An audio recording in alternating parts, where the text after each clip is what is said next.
एक बार शौनकादि ऋषि नैमिषारण्य में एकत्र हुए और उन्होंने सूत जी, जो व्यास जी के शिष्य थे, उनसे पूछा कि महाराज आपसे कुछ प्रश्न करने हैं कि भाई करो। तो उन्होंने 6 प्रश्न पूछे। ये उपनिषद में आते हैं। पहला प्रश्न, मानव के कल्याण का मार्ग और उसका धर्म क्या है? मानव का कल्याण किस प्रकार हो सकता है, उसका धर्म क्या है? दूसरा, मंदिर में मन भ्रमित सा हो जाता है। गर्भ इसलिए कहा जाता है कि गर्भगृह में बहुत ज़्यादा विग्रह नहीं होने चाहिए। किसको पूजें, किसको छोड़ें? एक कहीं भगवान शंकर हैं, शिव जी की पिंडी है, तो कहीं राम का विग्रह है, कहीं कृष्ण भगवान का है। तो थोड़े से आगे चले तो सीताराम है, थोड़े से आगे चले तो दुर्गा है। तो किसको पूजें, किसको नहीं पूजें? किसी को छोड़ दिया तो दुख तो नहीं होगा।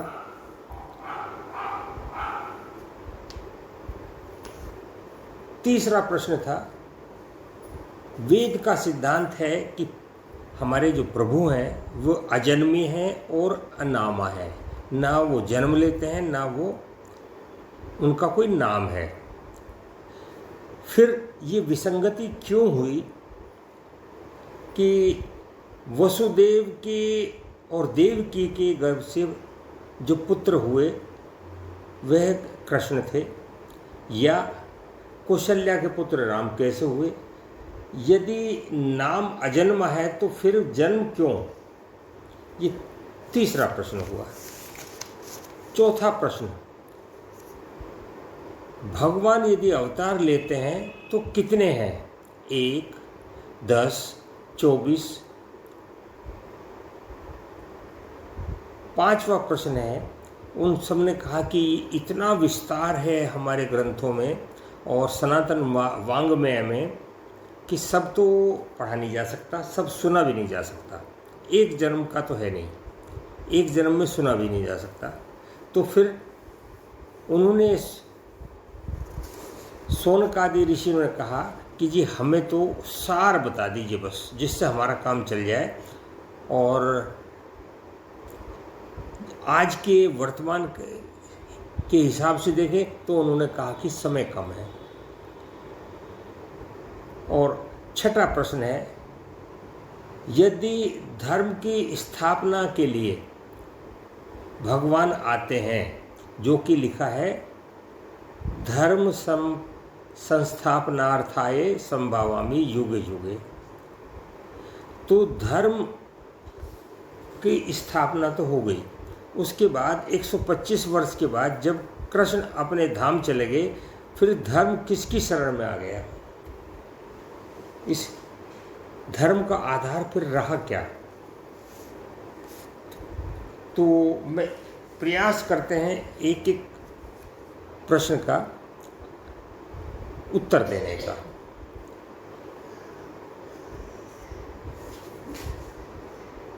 तो यहाँ सूत जी बोले कि धर्म तो केवल एक है। कृष्ण के चरणों में निष्काम भक्ति, बहुत सारे धर्म नहीं हैं। यहाँ कृष्ण का अर्थ है आपका जो भी इष्ट देव है, वो देवी हो सकती हैं, वो भगवान शंकर हो सकते हैं, कृष्ण हो सकते हैं, नरसिंह भगवान हो सकते हैं, लेकिन वहाँ सकाम नहीं, निष्काम भक्ति। हालांकि भक्ति तो हम रोज करते ही हैं, सुख संपत्ति घर आवे कष्ट बिठे तन का। भाई सुख संपत्ति के लिए हम भगवान से मांग करते हैं। एक बार भगवान के यहाँ कोई गया, जाके उन्होंने भक्ति की, भक्ति करके भगवान प्रसन्न हुए कि मांगो वर, क्या मांगते हो? तो उन्होंने कहा कि साहब मुझे तो कुछ नहीं चाहिए। कि नहीं कुछ मांगो। नो जी, अगर मैं कुछ मांगूंगा तो ये तो एक तरह का व्यवसाय हो गया, मैंने भक्ति की और आपने मुझे कुछ दिया, ये तो मजदूरी हो गई। मैं तो निष्काम भक्ति करता हूँ। आपका कोई मन करे कुछ, आपने मन से कुछ देना चाहे दे दीजिए, नहीं मन करे मत दीजिए। मैं तो, मुझे आनंद मिलता है आपकी भक्ति करने में। यह है निष्काम भक्ति। और दूसरा प्रश्न है कि मंदिर में मन भ्रमित सा हो जाता है। हाँ, एक मंदिर में एक वृद्ध माता जी गई और उसके हाथ में कुछ थोड़े से चने, थोड़ा सी मिश्री, कुछ चुनरी थी। तो पहले शंकर भगवान के पास गई, वहाँ पे चुनरी ओढ़ाई, थोड़ा सा मिश्री रखी, थोड़ा सा चने रखे। आगे गई तो हर एक के विग्रह पे कुछ न कुछ रखती रही। तो जब तक देवी, और देवी भी हमारे यहाँ तो नवदुर्गा है, तो दुर्गा तक आते आते उसका सामग्री समाप्त हो गई। अब मन में ये आया कि भाई ये तो रह गए, अब तो मुझे बहुत पाप लगेगा। तो यहाँ एक बात कहते हैं, इसमें एक बात आती है कि निष्ठा एक में, लेकिन समर्पण सबके लिए। समर्पण या निंदा किसी की नहीं करनी, निष्ठा एक में करनी। इसमें समर्पण भी एक का ही और निष्ठा भी एक की। इसे मैं आपको ठीक करता हूँ, निष्ठा भी एक में और समर्पण भी एक में। जैसे एक वृक्ष है, वृक्ष बहुत बड़ा है, उसका एक तना है, नीचे जड़ है, जड़ बहुत गहराई में है। आप जड़ में अगर थोड़ा सा जल दें, जितना भी जल आवश्यक है दिया, तो वो आप देखेंगे जड़ में, जो वृक्ष में जड़ जल दिया है वो थोड़ी देर बाद सूख गया, और जो पत्ते कुछ मुरझाने से लगे थे वो आधे घंटे में सारे फिर से लहलहाने लगे। इसका अर्थ हुआ कि जो जड़ में, एक जड़ में जल देने से जिस प्रकार तने से होता हुआ लाखों करोड़ों पत्तों तक वो जल पहुंच जाता है, उसी प्रकार आपके जिस व्यक्ति या जिस भगवान में, जिस देवता में आपकी निष्ठा है, उसी को आप मानते रहिए, और इनमें अंतर कुछ भी नहीं है। कुछ लोग कहते हैं कृष्ण भगवान 16 कला अवतार थे, भगवान राम 12 अवतार कला थे, तो हम तो कृष्ण को मानेंगे। अरे मानिए, कृष्ण को मानिए, कौन मना करता है। लेकिन जहाँ जितनी आवश्यकता थी उतनी उन्होंने कलाएं दिखाई। कुछ मर्यादाओं के कारण 4 कलाओं का उन्होंने अपने अंदर संवरण कर लिया, उन्होंने दिखाई नहीं कि हाँ हमारी भी पास भी 16 कलाएं हैं। दोनों बिल्कुल बराबर हैं, तराजू के पलड़े पे तोलेंगे तो भी बराबर हैं। लेकिन जो दूसरे देवी देवता हैं, चाहे वो भगवान शंकर हैं, चाहे वो देवी हैं, दुर्गा हैं, या नरसिंह भगवान हैं, या दूसरा तीसरा कोई से भी देवता है, सब बिल्कुल एक ही चीज़ है, एक ही बात है। तो आप किसी को भी मानिए।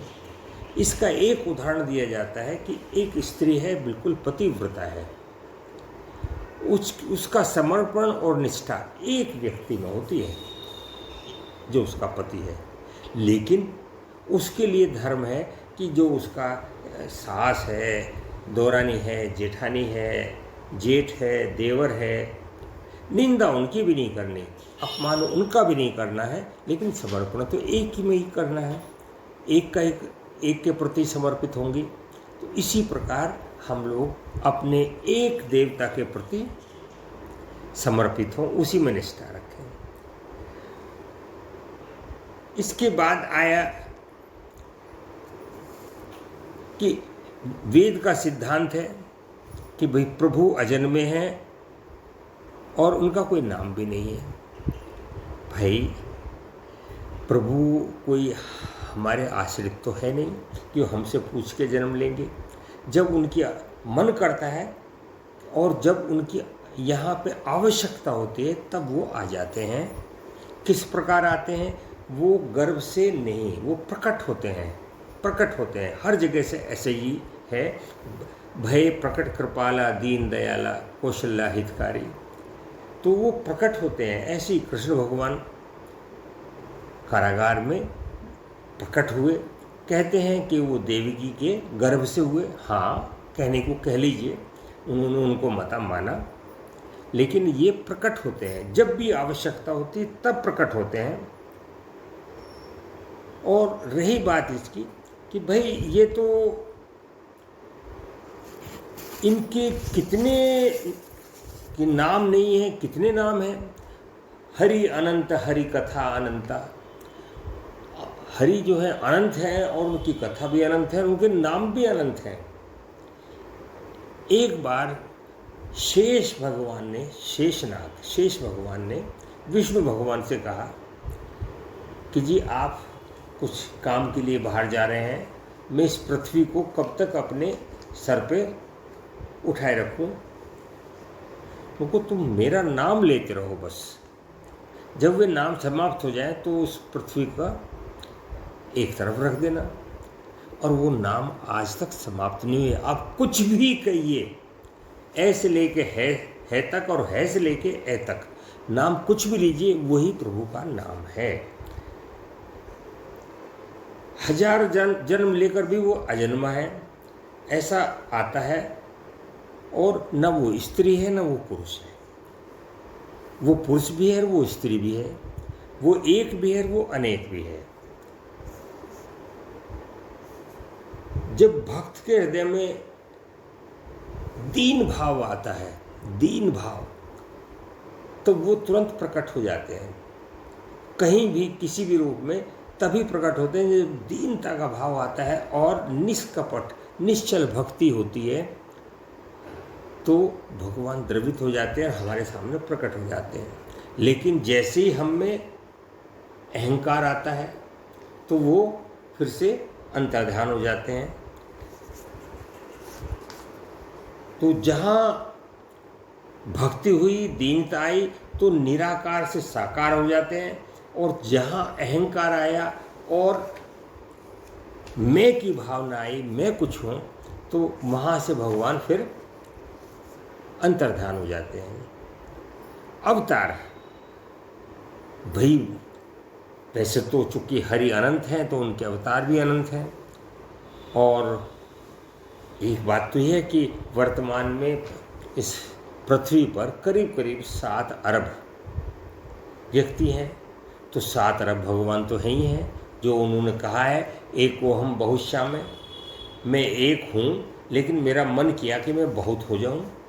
ये तो व्यक्तियों की बात हुई, लेकिन वो तो स्थावर और जंगम, जो स्थिर हैं और जो चलते फिरते हैं, चाहे वो केचुआ है या मेंढक है, वो पहाड़ है या पेड़ है, जल है या थल है, वो सब जगह वही हैं। तो इस हिसाब से तो इनकी अरब, शंख, नील, पता नहीं कितनी संख्या बैठती है, कहाँ कहाँ है, सारे हैं। हाँ, अवतारों को कुछ ने 10 गिना है और कल की भगवान तक कुछ ने 24 गिना है, उसमें दत्तात्रेय से लेके दूसरे तीसरे सब आ जाते हैं। आखिरी प्रश्न जो उन्होंने पूछा था कि इस हमारा भला कैसे होगा और हमारे लिए धर्म क्या है और हम किस धर्म की शरण में जाएं और ये धर्म कैसे, किस चीज़ पर आधारित रहेगा। तो ये सारे के सारे साधु संत मिलके एक बार ब्रह्मा जी के पास गए, तो ब्रह्मा जी ने एक ही बात कही बस वहाँ पे, हरे राम राम राम हरे हरे, हरे कृष्ण कृष्ण कृष्ण हरे हरे। केवल कलयुग में तो यही एक नाम आधार है, लेकिन हर एक युग में यही है, पर कलयुग में तो विशेष तौर से यही है। हाँ, यहाँ पे एक बात आती है कि कुछ लोग कहते हैं कि राम पहले कह के बाद में कृष्ण, ये वेद का मंत्र हो गया। तो कुछ चैतन्य महाप्रभु और दूसरे संत, उन्होंने इसमें थोड़ा सा फेरबदल कर दिया कि पहले कृष्ण हरे कृष्ण कृष्ण कृष्ण हरे हरे, हरे राम राम राम हरे हरे, कि अब ये उपनिषद का या पौराणिक मंत्र हो गया। तीसरी तरह के संत ये कहते हैं कि ना, इसमें छूट है, आप ये लें या ये लें, कोई सा भी लें। धन्यवाद।